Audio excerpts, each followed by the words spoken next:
아시아는 국장님이시고요. 네. 아시아는 집에서 왔습니다.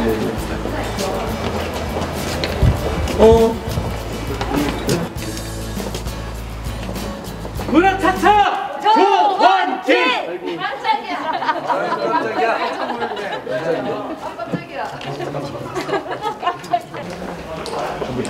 실내에서 이제 요즘에는 비가 오거나 눈이 올 때 이게 맞지 않게 굉장히 깔끔하게 준비되어 있어요. 우리나라는 문차는 이래 하는데 미국에는 세차도 이래 하잖아요. 여기는 우리나라 주로 이제 현대자동차 독점이니까 독주잖아, 독주. 여기 현대자동차가 뺏기지 않으려고 자기 차 파면 자기들이 하는데 미국은 그렇지 않잖아. 국내차는? 국내차는 지하 1층부터 지하 4층까지 있습니다. 수입차는 내하고 해당이 없었는데. 대표님 잘 어울리시는 것 같아요. 대표님 좀 마음에 드시는 것 같은데. 아니 이게 전기차니까. 칙한데 전기 차량입니다. 전기차로. 가솔린하고 이제 전기랑 경영되는데 이게 지금 그러면은 한 번 좀 서 계시지. 그 전기 용량이 어떻게 돼요? 한 번 충전하면 전기차가 진짜 많아요. 400km 같은 하이브리드예요. 가솔린 같이 돼서 충전도 되고요. 달리면은 저리로 충전되다가 또 충전이 안 될 땐 휘발유 에너지를 써서 또 달리기도 하고. 근데 이제 CC는 1000cc밖에 안 돼서 가솔린에 요즘 그 SUV 중에서 제일 인기 좋은 건 뭐예요? GV80이나 펠리세이드, 현대편하고 제네시스 나오고 저는 가장 인기가 좋고요. 요거는 모압이라고 하는 차량입니다. 국산용이고 기아 차량입니다. 이 차는 괜찮네. 요거는 연식이 얼마 된 거예요? 요거는 한 9년부터 16년식까지 17년식까지 나온 모델인데 요번에 이제 모델 체인지가 싹 돼갖고 17년부터는 18년식부터는 이제 신형으로 나왔고요.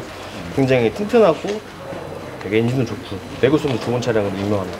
이건 몇 년식? 이거는 한 12, 13년식 정도? 13년 정도 되는 것 같습니다. 테일램프가 이제 또 중간에 한번 바뀌어가지고 살짝만 바뀌었고 완전 체인지는 18년식부터 됐습니다. 근데 SUV 내가 오래 타니까 네. SUV가 진짜 괜찮더라고. 네. 사실 운전하기도 편하고. 얘는 정말 탄탄해서 내구성도 좋습니다. 근데 우리는 보통 차 타면은 뭐 와이프가 지금 한 13년? 13년 타고 있잖아. 저기 그 옛날에 그 삼성에서 나온 거 있었잖아요. Q5랑 승용차. SM520 SM 시리즈 있잖아. 맞습니다. 이게 SM7까지는 하고 SM5인가? 13년 전에 샀으니까 4나 5인데 아직도 멀쩡하던데. 계속 이제 요즘 차들은 10년도 내가 한 번씩 몰아보면 잘 나가더라고.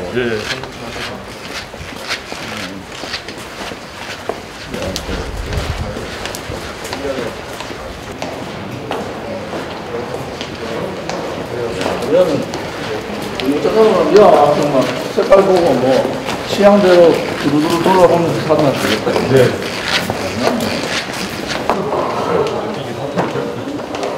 경쟁도 많이 해요.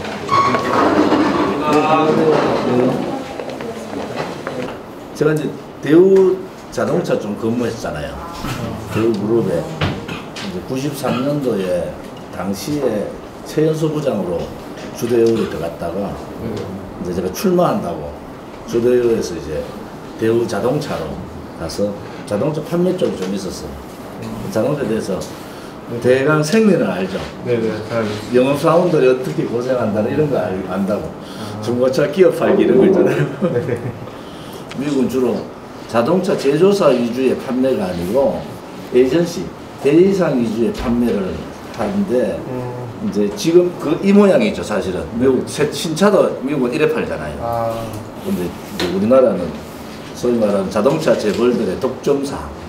뭐 현대 기아가 같은 거니까 현대 독점 그룹에 의해서 자동차 산업의 판매가 굉장히 회사로 소속되어 있고 그 영향이 커서 자율화가 좀 안 되고 있는. 네, 맞습니다. 그래서 그걸 깨려고 굉장히 노력을 했는데도 그 놓치기 싫은 것 같더라고. 왜냐하면 거기에 따르는 이제 그룹 자동차 이제 생산 그룹과 판매 그룹에 주고받는 내용들이 많잖아요. 네네. 그래서 그런 걸 좀 이제 민간을 빨리 넘겨받아야 된다. 그래야지 이게 자동차 산업이라는 게 판매하고 생산하고 판매 분리를 시켜줘야 돼요. 이게 생산과 판매가 같이 들어가니까 뭐라 그럴까 독점 네, 아주 폐해들이 그 영업소 자체가 독립성이 없잖아요. 그러니까 자동차 전체 시장이 다 묶여버렸다. 예, 현대자동차 독점주의로 아예 가버렸다. 그런 부분에서 정부가 나서서 그게 정경유착의 고리를 걸어서 끊어야 돼요. 그러면서 판매 부분을 완전히 독립시켜주면은 이제 함부로 생산업자가 함부로 독점적인 가격 독점을 못하잖아요. 그래서 중고차 시장이나 여기 이런 단지들이 이제는 만들어지잖아요. 그러면 자동차 생산회사가 빨리 손을 놔야 돼. 그게 자유경제예요. 중고차나 새 차도 시장 자체가 옛날에 하던 분들의 그 기득권이잖아요. 그게 현대기아차 기득권에 의해서 쌍용도 그렇고 대우도 그렇고 뭐 삼성도 그렇고 계속 시장이 위축되고 중고차도 어떻게 보면 금융적으로 보면 기존의 대기업인 현대캐피탈이나 KB캐피탈이나 이런 업계 1, 2위 되는 캐피탈들의 다양한 상품이나 좀 서비스가 좀 왜냐면 돈이 많으니까 좀 무이자 할부라든가 이런 상품이 있다 보니까 또 기존의 캐피탈들은 좀 또 이렇게 또 시장 점유율이 줄어든다든가 근데 좀 있으면 또 현대자동차에서 인증 중고차를 또 직접 또 판매한다는 뉴스가 나오고 무슨 중고차요? 현대자동차에서 중고차 자기들의 그 신차 팔고 나오는 중고차를 이렇게 뭐 송카라든가 다른 이런 중고차 시장에다가 푸는 게 아니라 자기들이 직접 가져와서 직접 판매를 위해서 자동차 제조사하고 판매사가 붙어버리면은 중고시장은 마트하고 동네 슈퍼하고 싸움이 되니까 이건 안 된다. 이건 공정거래에 문제가 있는 거예요. 국회를 통해 가지고 업종 자체를 대기업이 못 들어오게 중고차 판매에 대기업이 못 들어오게 만들어야 돼요. 맞아요. 그렇지 않으면은 여러분들 뭐 언제 그 기다렸다가 쟤들이 상황이 바뀌어가지고 국민들이 차 사는 사람들이 인식을 해가지고 또 이제 그러면 지금 있는 중고차 상사들은 다 죽었던다니까. 맞아요. 그러니까 이제 우리 공화당 같은 젊은 사람들이 국회를 들어가서 이제 법을 하나 만들면은 한 300만 명이 영향이 있습니다. 한 개의 법에. 그 법 하나 만드는 게 엄청 중요하잖아요. 그러니까 자기 권리를 자기가 찾아야 된다. 건의를 좀 드릴 게 있는데 네. 요새 그 중고차 성능보험법이 2019년 6월 1일부터 좀 개정이 됐거든요. 성능점검보험법. 성능점검. 네, 이제 성능을 보면 의무적으로 책임보험을 가입을 해야 돼요. 근데 이게 지금 솔직히 소비자분들이 이게 보험사 직영 공장만 가게끔 이렇게 제도를 좀 만들어놔서 가입도 뭐 몇십만 원씩 의무로 해야 되지만 실질적으로 차가 고장나면 보상을 아예 받을 수가 거의 없는 구조로 지금 악법으로 되어 있거든요. 아, 그래요? 네네네.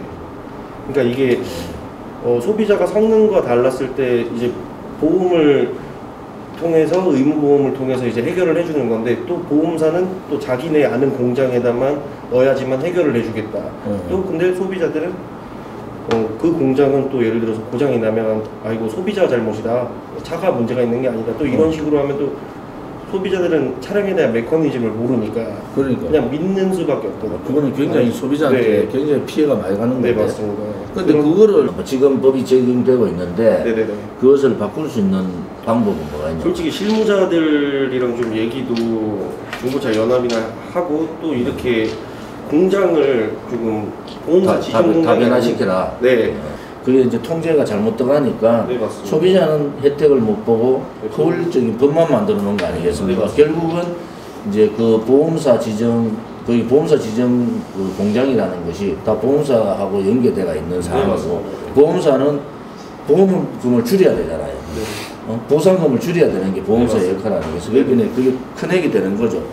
이쪽하고 이거 사고의 상황이 아니고 성능 자체의 문제가 아니다. 운전 미숙이다. 이렇게 갈 거 아닙니까? 그거는 우리가 주시면은 아무튼 그 법 개정안을 저희들이 좀 준비를 해서 뭐 제 후배들 아직 국회의원 많잖아요. 게다가 좀 넣어가지고 국토교통부거든. 네. 그래서 국토교통부 쪽에 넣어서 또 이제 청원이라는 게 있어요. 국회제도는 법을 예를 들어서 법안으로 만드는 게 있고 청원제도가 있어요. 그럼 청원제도를 넣으면은 국회가 다루게 돼 있어요. 그래서 몇 명 이상이 청원하면은 국회는 그 청원권에 대해서 다루게 돼, 이제 국회법에 그래 돼 있다고. 그래서 우리가 한번 주시면은 그걸 내용을 자세히 해서 요렇게 개정을 해달라. 개정안을 주시면 우리가 청원도 넣고 국토해양부, 교통교통부 속속 의원들한테 법안 내용을 좀 설명을 해서 조치를 하겠습니다. 네. 요즘에는 아무래도 이제 코로나 때문에 작은 차량보다는 큰 차량 위주로 렌트가 좀 많이 이루어지고 있긴 하고요. 그리고 장기 렌트카라는 상품이 이제 해가 거듭할수록 이제 자동차라는 상품은 이제 소유한다라기보다는 보통 빌려 타는 이제 상황으로 많이 넘어가고 있는데 장기 렌터카라는 상품으로만 놓고 봤을 때는 제가 개인적으로 좀 아쉬운 건 요즘에 수요가 점점 급증하고 있다는 게 제 눈에 띄게 확인이 되는 부분이 있는데 이제 여러분 다 알다시피 이제 자동차 생산적인 부분에서 여러 가지 세계 이슈도 있지만은 이제 반도체 생산이 많이 빚어지고 저 또한 지금 계약을 넣은 차량마저도 국내 차량임에도 불구하고 보통 고객들한테는 정확한 기간을 안내를 못 드릴 정도로 시간이 많이 걸리고 있습니다. 아마 이제 우리 중고자동차 업계도 세 가지. 하나는 이제 물류 대란이 계속 갑니다. 앞으로.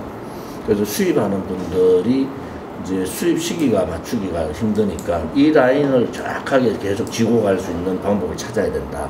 수입차는.